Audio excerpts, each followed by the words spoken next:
Kalimera pedia. Now, this is one of the reasons why I love the Greek language. Ever since I started to learn Greek, I've been fascinated by words and their meaning, and it's most likely that you already know plenty of Greek words, right?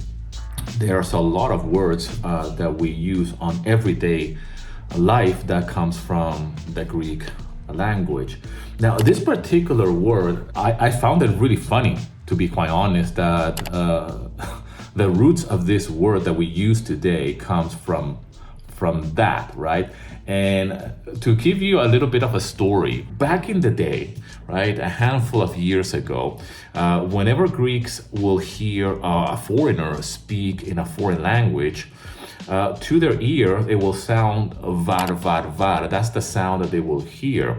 And that's where the term or the word varvaros comes from. And the word varvaros is nothing more than a barbarian. You know, the term barbarian is just associated with the uncivilized foreigner or uncivilized other, you know, you're just some kind of animal, really. So, but the term varvaros and the word barbarian comes from there, because Greeks could not understand the foreign language, or they couldn't understand someone that is a non-Greek speaking in their language, and they will just hear this var, var, var, var.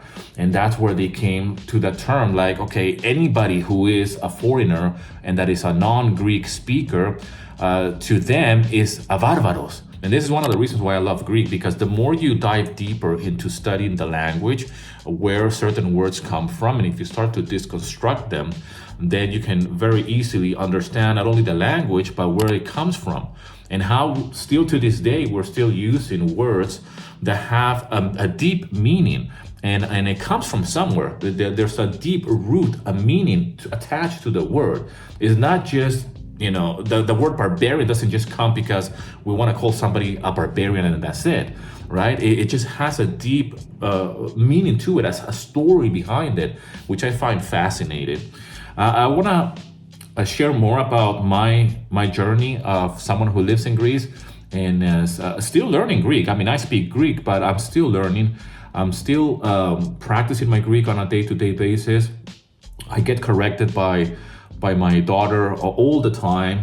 Okay, I have two beautiful daughters who are being raised here in Greece, of course, and they speak multiple languages, but obviously they're Greek, wonderful girls, but they correct me all the time, and they, you know, they're really tough on me. But I'm trying to do my best to speak as good as possible and improve always my Greek. It's a tough one, I gotta say, but it's not impossible to learn Greek. And if you have a fascination for the language, it's gonna make it so much more easier, and it's gonna make it fun above all.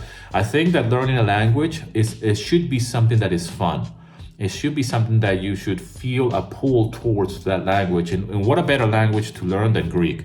I'm a big believer that, of course, if you live here in Greece, you should learn Greek.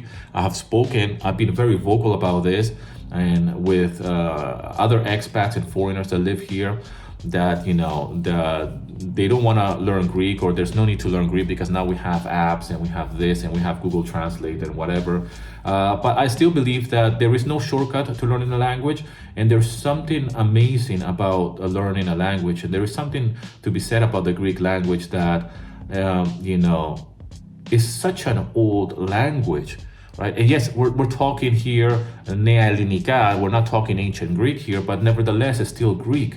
And I think it's a fascinating language. And when I uncover these little things here and there, which I found them quite funny, to be honest, as soon as I heard about the word barbarian, where it comes from, and the story behind it, I just, you know, I found it funny. I thought it was a fun fact that it should be shared. And obviously, this does not apply to today, right? To modern Greece. Like Greeks are not here saying like, "Oh, you are a barbarian because you're a non-Greek speaker." But it's funny of where the root of the word comes from. I just thought that it was a fun fact, if anything. But I do believe that learning a language is one of the most fascinating journeys that anybody can take. Yes, it's not easy, like I've been mentioning on my videos. I'm trying to do my bit here on the channel as well. I want to be teaching Greek to foreigners and expats and anybody who has a love for Greece, for that matter. I've actually created a cheat sheet for you to download in order to just get started with Greek. You can click the link below this video so you can go and check it out. It's absolutely free.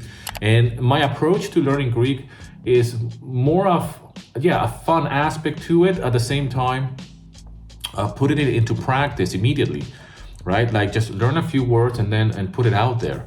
And hopefully this can give you the confidence in order to learn the language as fast as possible. And you should do your homework. Obviously, you should be reading, you should be studying the alphabet and doing the boring theory, as we all have to do. But at the same time, the idea is to get a quick win, and that's the purpose of the videos that I do when it comes down to the Greek language and my 5-minute Greek lessons. For my Greek viewers, just drop in the comment section any other Greek words that you might want to share with us, and just a fun word that has a root or a meaning that that you might find that is a curious thing or something that we might enjoy anyways. Λοιπόν, σας αγαπάω πάρα πολύ, παιδιά. Ευχαριστώ πάρα πολύ. Don't forget to subscribe to my channel, but most importantly, download the cheat sheet. That's why I'm doing this video as well. Okay, so you can start learning Greek today and start speaking like a local.